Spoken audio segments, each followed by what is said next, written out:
मित्रों नमस्कार। मित्रों अभी राशि परिवर्तन गुरु का हो रहा है। मेष राशि से हटकर वृषभ राशि में अब ये प्रवेश करेंगे। ग्रह तो चाहे छोटा हो चाहे बड़ा हो, हर ग्रह अपने आप में बहुत मजबूत होता है और व्यक्ति ही नहीं पूरी प्रकृति को परिवर्तन करने की वो क्षमता भी रखता है। और उसमें गुरु और शनि ये दो ग्रह ऐसे हैं जो कुछ भी उलट पुलट कर सकते हैं।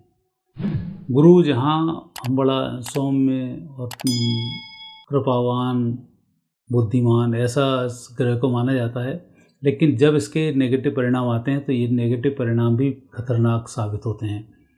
गुरु का अभी राशि परिवर्तन 1 मई को होगा और इस राशि परिवर्तन से हर राशि पर इनका एक अलग प्रभाव पड़ेगा, साथ ही प्रकृति पर भी एक अलग प्रभाव पड़ेगा। तो अभी हम इस वीडियो में तो बात करेंगे कि ये देश और दुनिया के लिए क्या फल प्रदान करेगा और कैसी स्थिति इसकी रहने वाली है। क्योंकि गुरु ग्रह की कहीं ना कहीं एक ऐसी भूमिका होती है जो चित्त को भी परिवर्तित करती है। बड़े बड़े राजनेता और राष्ट्र अध्यक्ष, देश के प्रधानमंत्री, राष्ट्रपति, इन सब पर भी इसका गंभीर असर पड़ता है। और अभी आप देख रहे हैं लगातार दुनिया विश्व युद्ध की तरफ मूव करती ही चली जा रही है।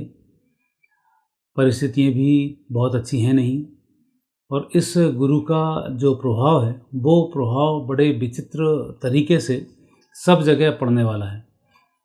वैसे तो कहा जाता है कि हर 12 साल में गुरु का राशि परिवर्तन वापस उसी राशि पर होता है। 1 साल में गुरु राशि परिवर्तित कर लेते हैं और 12 साल बाद वापस उसी राशि पर होते हैं।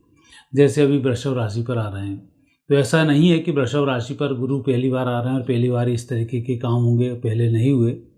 यदि आप पिछले 12-12 वर्ष का अध्ययन करेंगे तो गुरु की एक प्रकृति होती है, उस प्रकृति के अनुरूप यह फिर फल प्रदान करना शुरू करते हैं। और प्रकृति पूरे ग्रह योगों से मालूम की जाती है कि गुरु की प्रकृति क्या है, प्रवृत्ति क्या है, और इस समय में जब गुरु इस राशि पर आया है तो इसके क्या फल वह प्रदान करेगा। गुरु ग्रह के लिए बहुत सारे उपाय भी होते हैं, लेकिन प्राकृतिक घटनाओं के लिए इसके उपाय नहीं होते हैं। एक परिवर्तन होता है मनुष्यों में, तो उसके हम उपाय कर सकते हैं और उससे हम बच भी सकते हैं। और एक परिवर्तन होता है प्रकृति में, जो प्रकृति प्रदत्त होता है, और कुदरत में जो परिवर्तन होते हैं वो भगवत इच्छा से ही होते हैं। फिर उन इच्छाओं में हम ऊंच नीच नहीं कर सकते हैं, वो जैसा होना है वैसा ही होता है। जो घटनाएं घटित होनी है वह घटनाएं घटित होती हैं, लेकिन मनुष्यों पर प्रभाव नहीं पड़े उसके लिए उपाय होते हैं। क्योंकि मनुष्य इस धरती का एक ऐसा प्राणी है जो बौद्धिक स्तर सबसे अधिक लेकर चलता है, ईश्वरवादी भी होता है, धन धान्य से परिपूर्ण भी होता है, अपनी व्यवस्थाएं भी वो जुटा सकता है, और अपने कर्म फल से वह अपनी प्रकृति को बदल भी सकता है। क्योंकि कर्म की बहुत बड़ी हमारे यहाँ वैल्यू मानी गई है और वही होता है। आपकी जन्म कुंडली में लिखा हो कि ये व्यक्ति ऐसा नहीं होगा, लेकिन व्यक्ति कर्म करता चला जाए तो उस रूप फल उसको नहीं मिलेगा जितना सोच रहा है, लेकिन वो उतना फल तो मिल जाता है जो उसकी कुंडली में लिखा, उसके विपरीत तो वो कुछ ना कुछ पा लेता है। तो ये स्थिति इसमें होती है। अब जो गुरु का राशि परिवर्तन वृषभ राशि में हो रहा है, तो पहले तो मैं इसकी कुंडली बताता हूँ कि ये क्या स्थिति बनती है। 1 मई को शाम को 4:20 पर यह राशि का परिवर्तन है, और राशि परिवर्तन की कुंडली इस प्रकार है।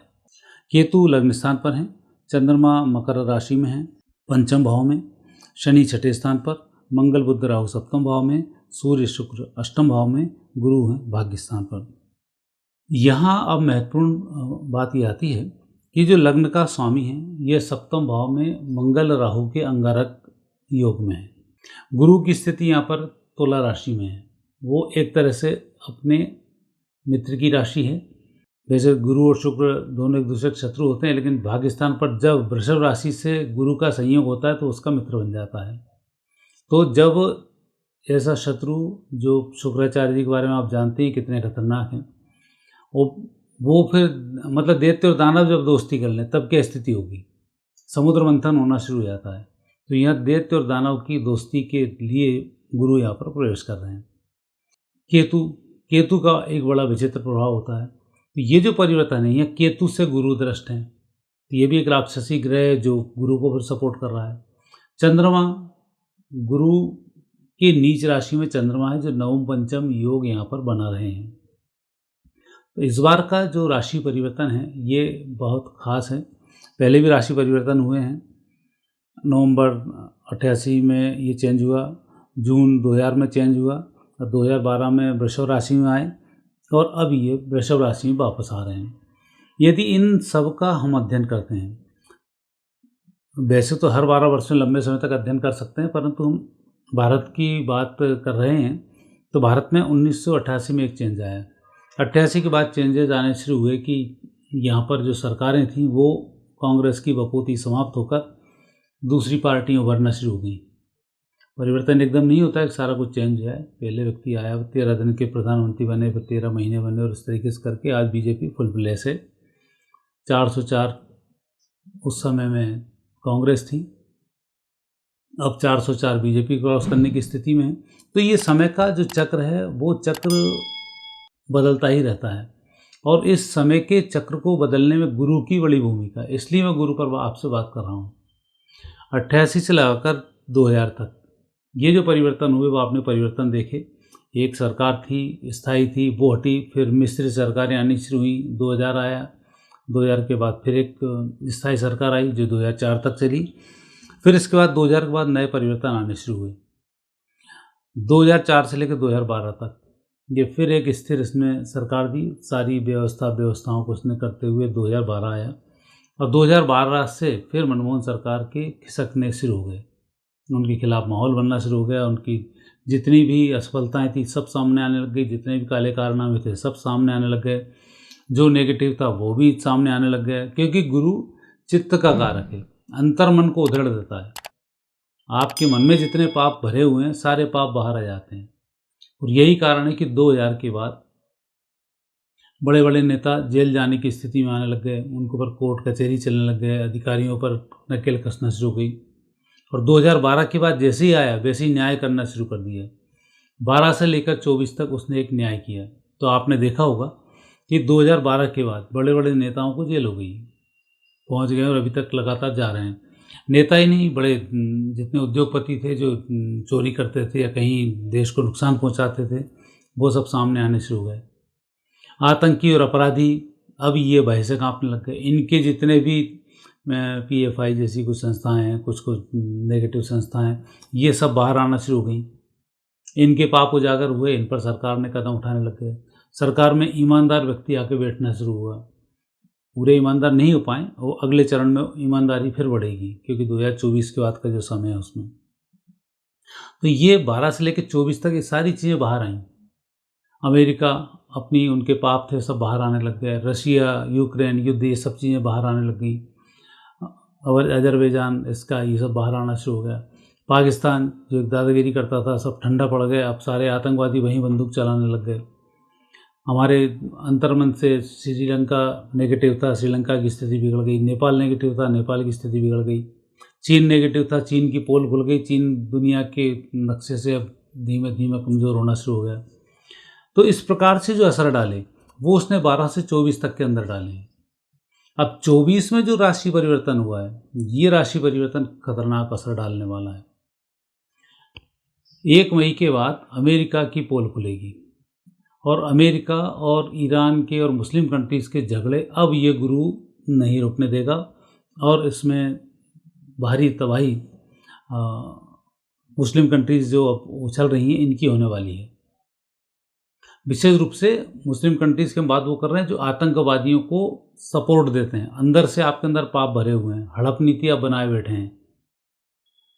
जैसे ईरान कई देशों के लिए आतंकी संगठन चलाकर परेशान किए जा रहा था, अब ईरान अपना वजूद खोने वाला है, तो उसकी स्थिति बहुत बुरी होने वाली है। हालांकि ऐसा नहीं है कि मैंने बोल दिया वजूद खो जाएगा तो वो खो जाएगा। जैसे रूस यूक्रेन को इतना कमज़ोर समझ रहे थे, 2 साल तक युद्ध खींच दिया उसने। होगा झगड़ा, 2-3 साल तक चलता रहेगा और एक एक मुस्लिम कंट्रीज़ इसमें धीमे धीमे स्वाहा होती जाएंगी। अभी शिया लड़ रहे हैं, फिर ये बात सुन्नियों पर आएगी, फिर उनका झगड़ा शुरू होगा। तो चीन के अंदर इधर झगड़ा शुरू हो रहा है। चीन फिर लक्षद्वीप और मालदीव को कवर किए हुए है। भारत को चीन चारों तरफ सुरक्षा से घेरे हुए है अब गुरु का काम सबसे पहले आएगा भारत के लिए मालदीव के ऊपर। मालदीव भारत के लिए अब खतरा बनेगा। मालदीव के अंदर जितने भी पाप हो रहे होंगे सब बाहर आएंगे और मुझे लगता है कि वहाँ भूकंप की एक आध स्थिति ऐसी नेगेटिव होगी और चीन जिस तरह से वहाँ चालें चल रहा है उसमें ये गिरफ्त में आ चुका है। तो सबसे पहला भारत के लिए अब एक नया खतरा मालदीव बनने वाला है।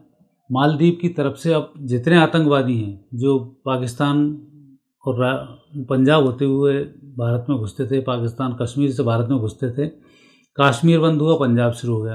अब पंजाब में अभी नकेल नहीं कसाई, पंजाब से आतंकवादी आएंगे, लेकिन अब अगले आतंकवादी मालदीव और लक्षद्वीप के थ्रू भारत में आने शुरू होंगे। अभी नया नाटक गुरु के कारण ये शुरू होगा कि अब इनके आतंकियों के रास्ते बदलेंगे।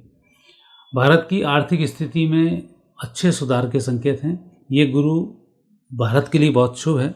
कारण है कि गुरु के जो योग हैं ये योग भारत की तरक्की के लिए बड़े शुभ बनते हैं। भाग्य स्थान पर से अभी चल रहा है जो परिवर्तन हुआ है राशि का उसके अनुसार, और गुरु लग्न स्थान से भारत के चलेगा। मूल लग्न भारत की है वृषभ लग्न, उसमें चलना शुरू होगा। और यदि हम सूर्य लग्न देखते हैं जिसमें भारत का सूर्योदय हुआ है तो उसमें एकादश भाव से गुरु का भ्रमण होगा। तो ये संकेत भारत की आर्थिक स्थिति, भारत के शेयर मार्केट, इन सब के लिए बहुत अच्छा संकेत है कि आने वाले 12 वर्षों तक इसका अच्छा प्रभाव इसके ऊपर रहेगा। सुरक्षा की यदि हम बात करते हैं तो भारत के सुरक्षा के लिए बहुत कुछ मेहनत करनी होगी। इसमें राहु थोड़ा सा भारत के लिए नेगेटिव रहेगा, तो वहाँ विशेष ध्यान यहाँ पर रखना होगा। सूर्य और शुक्र का जो संबंध यहाँ बन रहा है ये भारत की कुंडली में 12वें स्थान से बन रहा है और यहाँ अष्टम भाव से बन रहा है। स्वास्थ्य पर थोड़ा व्यक्ति को ध्यान देना होगा। योग प्राणायाम ध्यान यहाँ के देशवासी करेंगे तो इसमें लाभ मिलेगा, लेकिन आवो हवा बिगड़ने के यहाँ योग बनते हैं। तो संकेत ये भी मिल रहे हैं कि भारत चारों ओर सुरक्षा से जो घिरा हुआ है तो उसमें लगातार सेंधमारी होगी और थोड़ी सी यहाँ परेशानी बढ़ेगी। और कुछ राहु का ग्रह जनता पर भी होता है, शनि का ग्रह जनता पर भी होता है, तो यहाँ आपसी वैमनस्य फैलेगा। लेकिन मंगल राहु का जो अंगारक योग है ये प्रशासन की सख्ती से इन सब चीज़ों को निपटा देगा।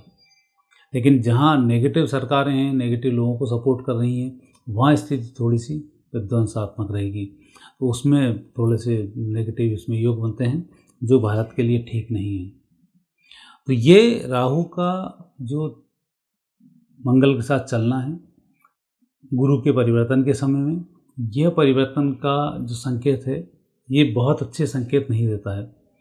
लेकिन लग्न के राहु, लग्न के गुरु ये संकेत दे रहे हैं कि इनका जो राशि परिवर्तन है भारत की लग्न कुंडली में आ रहा है, तो यहाँ के राजा के अंदर एक शक्ति होगी और उस शक्ति के माध्यम से वो शासन करना शुरू कर देगा और बहुत अच्छे से इस शासन को कर डालेगा। पहले देखें 2012 में भी उनकी ताजपोशी हुई और प्रधानमंत्री बन गए। अब 2012 में वो विश्व के नेता बनने वाले हैं आने वाले 12 वर्ष के लिए। भारत का जो प्रभाव है पूरी दुनिया में, अभी तो अमेरिका, रूस, चीन, ये फ्रांस, ब्रिटेन, इन 4-5 देशों का ही दबदबा है, लेकिन अब इसमें भारत भी एंट्री करने वाला है और भारत का दबदबा इन सबसे ऊपर बढ़कर होने वाला है। ये गुरु का संकेत है कि 1 से 2 वर्ष के अंदर ये स्थिति यहाँ पर बहुत जल्दी बनेगी। आने वाले समय में इलेक्ट्रॉनिक्स का मार्केट बढ़ना है, भारत के वेपन्स सुधारने के लिए आगे बढ़ना है, भारत में शस्त्रों का व्यापार बहुत तेज़ी से बढ़ने वाला है। तो ये जो आने वाले 12 वर्ष हैं ये भारत के लिए उस तरह से स्वर्णिम वर्ष हैं। लेकिन गुरु का जो अंतर्मन वाला है, यहाँ की जनता के अंदर जो नेगेटिव भरा होगा बाहर आएगा, जनता में वैमनस्य फैलेगा, आपसी विरोध बढ़ना शुरू होगा। ये बहुत सारे जो नेगेटिव कारण हैं ये कहीं ना कहीं भारत को जितनी तेज़ी से तरक्की करना चाहिए उतनी तरक्की करने से रोकने का प्रयास करेंगे। जलवायु पर गुरु का प्रभाव होता है, गुरु की मैग्नेट का प्रभाव जलवायु पर पड़ता है। जलवायु वैसे ही मैंने कई सारे वीडियो बनाए, अब अनियंत्रित रहेगी 12 वर्ष तक। कभी पानी होगा, कभी धूल होगी, कहीं बवंडर होगा, कहीं भूकंप होगा। ये स्थिति अब लगातार बढ़ रही है। अब चीन जैसा देश अभी परेशान हो चुका है, अभी ऐसी बहुत बाढ़ें आई हैं वहाँ पर, वो प्राकृतिक आपदाओं से ही इतना उलझ जाएगा और प्राकृतिक आपदाएं ही उसके 7 टुकड़े कराने में महत्वपूर्ण भूमिकाएं अदा करेंगी। उसमें गुरु की बड़ी अच्छी भूमिका होगी कि वो अपने आप 7 टुकड़ों में बढ़ता जाएगा, उसकी हरकतें होंगी, आर्थिक रूप से कमज़ोर होगा और निपटेगा। अमेरिका की स्थिति, अमेरिका अब मानसिक रूप से पागल हो जाएगा और उसको कुछ समझ में नहीं आए क्या करना है, तो विध्वंस एक उसका एकमात्र सूत्र होगा। और आतंकी और अपराधी देश, आतंकी और अपराधियों का समर्थन करने वाले, इनके दिमाग में तो ये रोबोट की तरह हो जाएंगे, इनका दिमाग कोई दूसरा ही संचालित करेगा, इनका खुद का दिमाग काम करना बंद कर देगा। चीन की स्थिति गुरु के माध्यम से ऐसी होगी, चीन अपने ही षड्यंत्रों में फंसता जाएगा, बड़े बड़े षड्यंत्र रचेगा। जैसे मालदीव को उसने कब्जे में किया, श्रीलंका में लग रहा है, तो भारत के खिलाफ ही मोर्चाबंदी लगातार करेगा। इस मोर्चाबंदी में वो खुद ही फंसेगा और उसका भी बेड़ा गर्क होगा। पाकिस्तान ये निस्ते नाबूद होने वाला है, अब इसमें कुछ बचा नहीं है, 2-4 साल का ही एक समय है। जैसा यूक्रेन पूरी दुनिया के लिए, एक नाटो के लिए एक युद्ध का मैदान है, वैसे ही पाकिस्तान मैदान होगा मुस्लिम कंट्रीज़ के लिए। अफ़गानिस्तान अपनी सत्ता खो बैठेगा। टर्की की भी यहाँ स्थिति बहुत अच्छी नहीं आती है, ऑस्ट्रेलिया पर भी इसका प्रभाव पड़ेगा, अफ्रीकन देशों पर भी नेगेटिव प्रभाव होगा। तो अब जो गुरु का राशि परिवर्तन है, यह परिवर्तन बहुत अच्छे संकेत नहीं दे रहा है और यहाँ बचना है तो भगवत सत्ता से जुड़कर रहना होगा, तभी गुरु के माध्यम से लाभ मिल पाएगा। तो मित्रों, यह था एक अध्ययन जो पूरी दुनिया के लिए गुरु का प्रभाव क्या होने वाला है। और अगला वीडियो मेरा फिर आएगा 1-2 दिन में ही, वो राशि पर उसकी मैं बात करूँगा, किस राशि वाले व्यक्तियों पर गुरु का क्या प्रभाव होगा और आपको उस नेगेटिव प्रभाव से कैसे बचना चाहिए, उसके पॉजिटिव प्रभाव को और कैसे बढ़ाना चाहिए, उन सब की मैं आपसे चर्चा करूँगा। मित्रों, चैनल को सब्सक्राइब करना नहीं भूलें। आगे फिर अगले विषय पर आपसे बातचीत होगी। नमस्कार।